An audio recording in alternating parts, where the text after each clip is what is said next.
Delighted to see you again, Miss Fry. Your Highness, the plans detailing the renovations to Buckingham Palace have gone astray.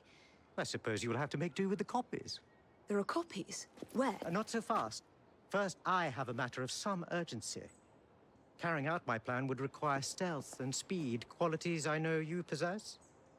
Time is of the essence, Your Highness. Then make this quick, my dear. The most influential men in Parliament remain beyond my reach.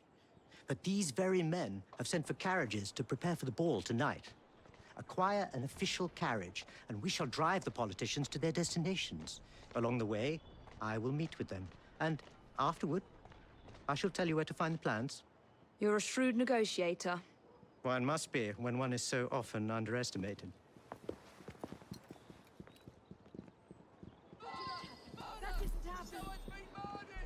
Don't allow personal feelings to compromise the mission.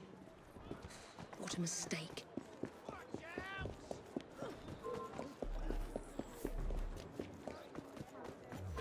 Looks like a mess.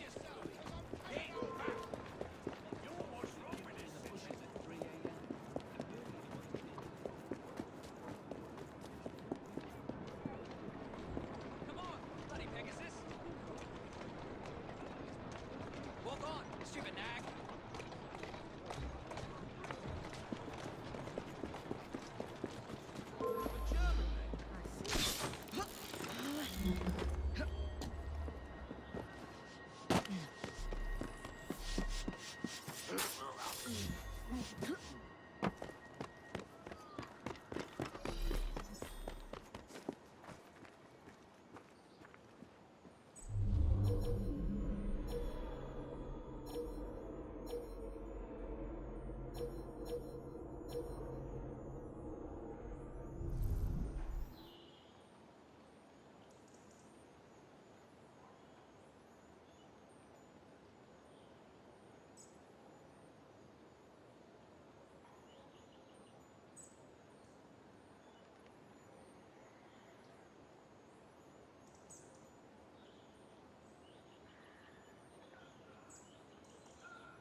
girl.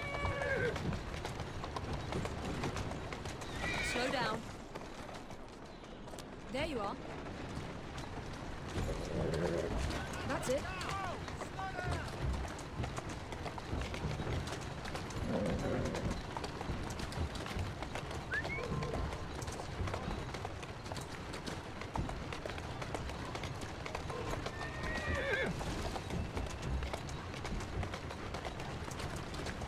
Shall Easy. we lobby our cause, Miss Fry? Climb up, Your Highness. Where are we headed? Belgrave Square.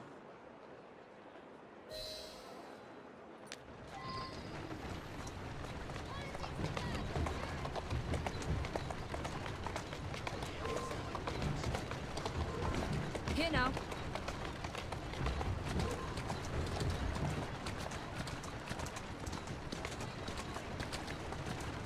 There you go. Whoa! Tourist station, this and on the double. My son is anticipating my arrival. Welcome, sir. Your Highness, what a surprise. Is life not about embracing the unexpected? I shall take but a few moments of your time. A matter of utmost importance must be discussed. When the Commonwealth seized the Punjab from my people, It was not a seizure, but a rightful transaction. Britain promised to protect me. By robbing me of my kingdom, Parliament acted in violation of the treaty signed with my family. Here, read it. I was not aware. Read. That is all I ask. You are one of the few in a position to help. I will do what I can. Thank you, sir.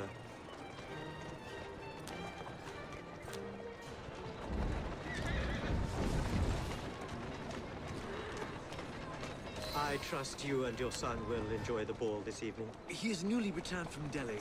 I will share what we have discussed. It is most disconcerting. That proved quite valuable. Where to now? St. James's Park. I noticed Mr. Green did not accompany you. He has other things to attend to. Ah, a pity. You two seem to get along nicely. Well, that was a problem, you see. One must not allow personal feelings to compromise one's mission. That sounds like a quotation. It is. From my father. Ethan Fry.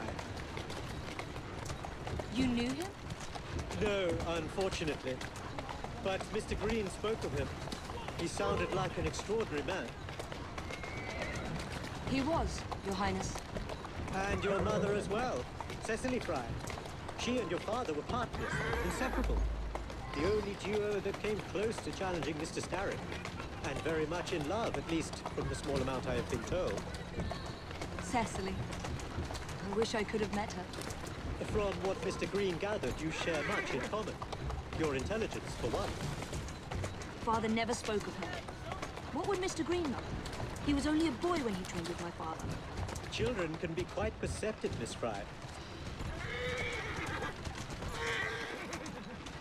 Here now.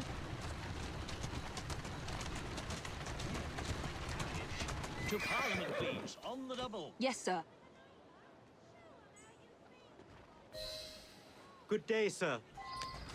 Why, what are you doing here, Your Highness? I know how busy your days have been of late. A few moments of your time is all I require. This is all rather unorthodox, but continue.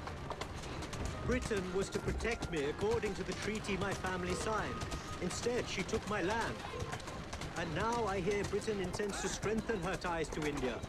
Perhaps it is time to return the Punjab to her people. The Queen has supplied you with an annual income for God knows how long, and now you bite the hand that feeds you? It is not a matter of money. I cannot stand idle and watch my homeland subjected to the yoke of an outsider's rule. My people are treated as slaves. I will die poor 1,000 times over if only to see them free. Your passion moves me, Your Highness. What would you have me do? Take this copy of the wrongful treaty and defend my claim to the throne. Help disengage the Punjab from British rule. I shall speak up. But I am only one voice. I cannot promise anything but a show of support. That is more than enough. Thank you, sir. My pleasure, Your Highness. Good day, sir. May God bless you.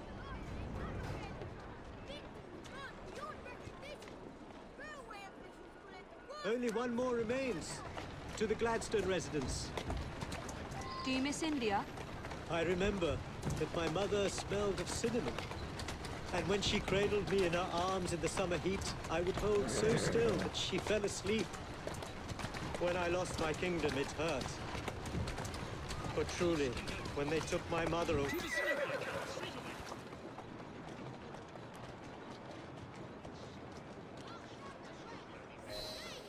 Good day, Mr. Gladstone.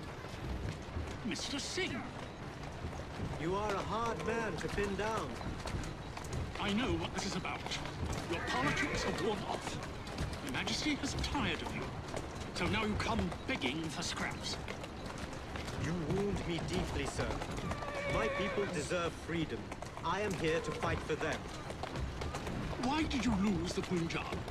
I shall tell you, Your Highness. You were outgunned, outmaneuvered, and simply outclassed. Yes, the Sikhs deserve freedom.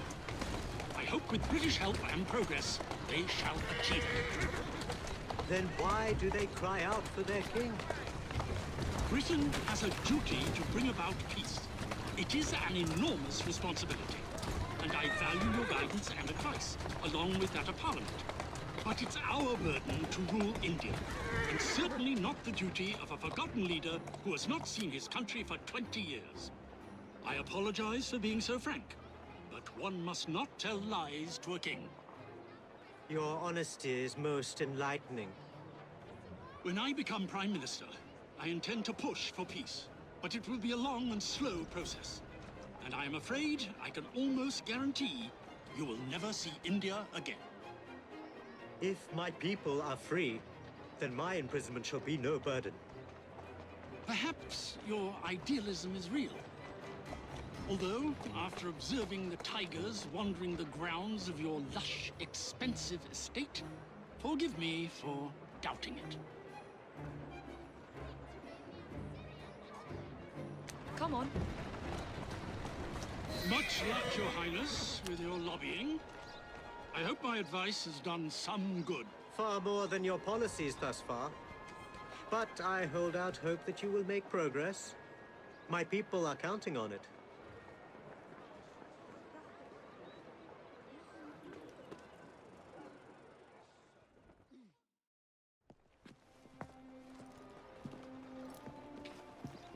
Thank you, Miss Fry, for forwarding my cause.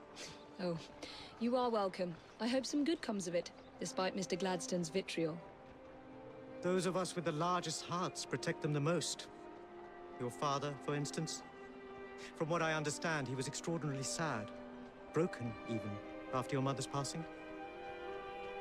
That kind of pain can blind us, cause us to say outlandish things to protect the ones we love. It's time you returned this carriage and recovered those plans. They are located in Buckingham Palace. The Queen keeps them among her personal papers in the White Drawing Room. I wish you a good evening, Miss Evie Fry. And to you, Your Highness.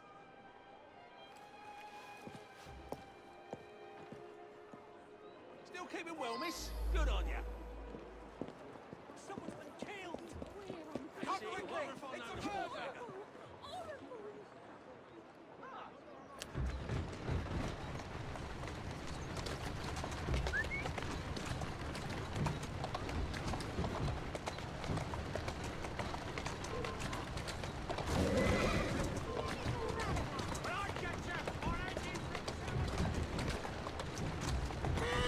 There you go.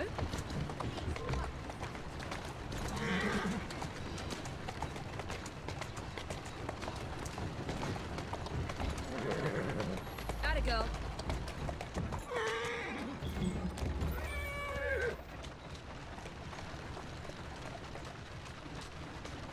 There you are. Those coppers won't believe their eyes. Female intruder! Come on! I can't escape. I have her in my sights! Give no quarter!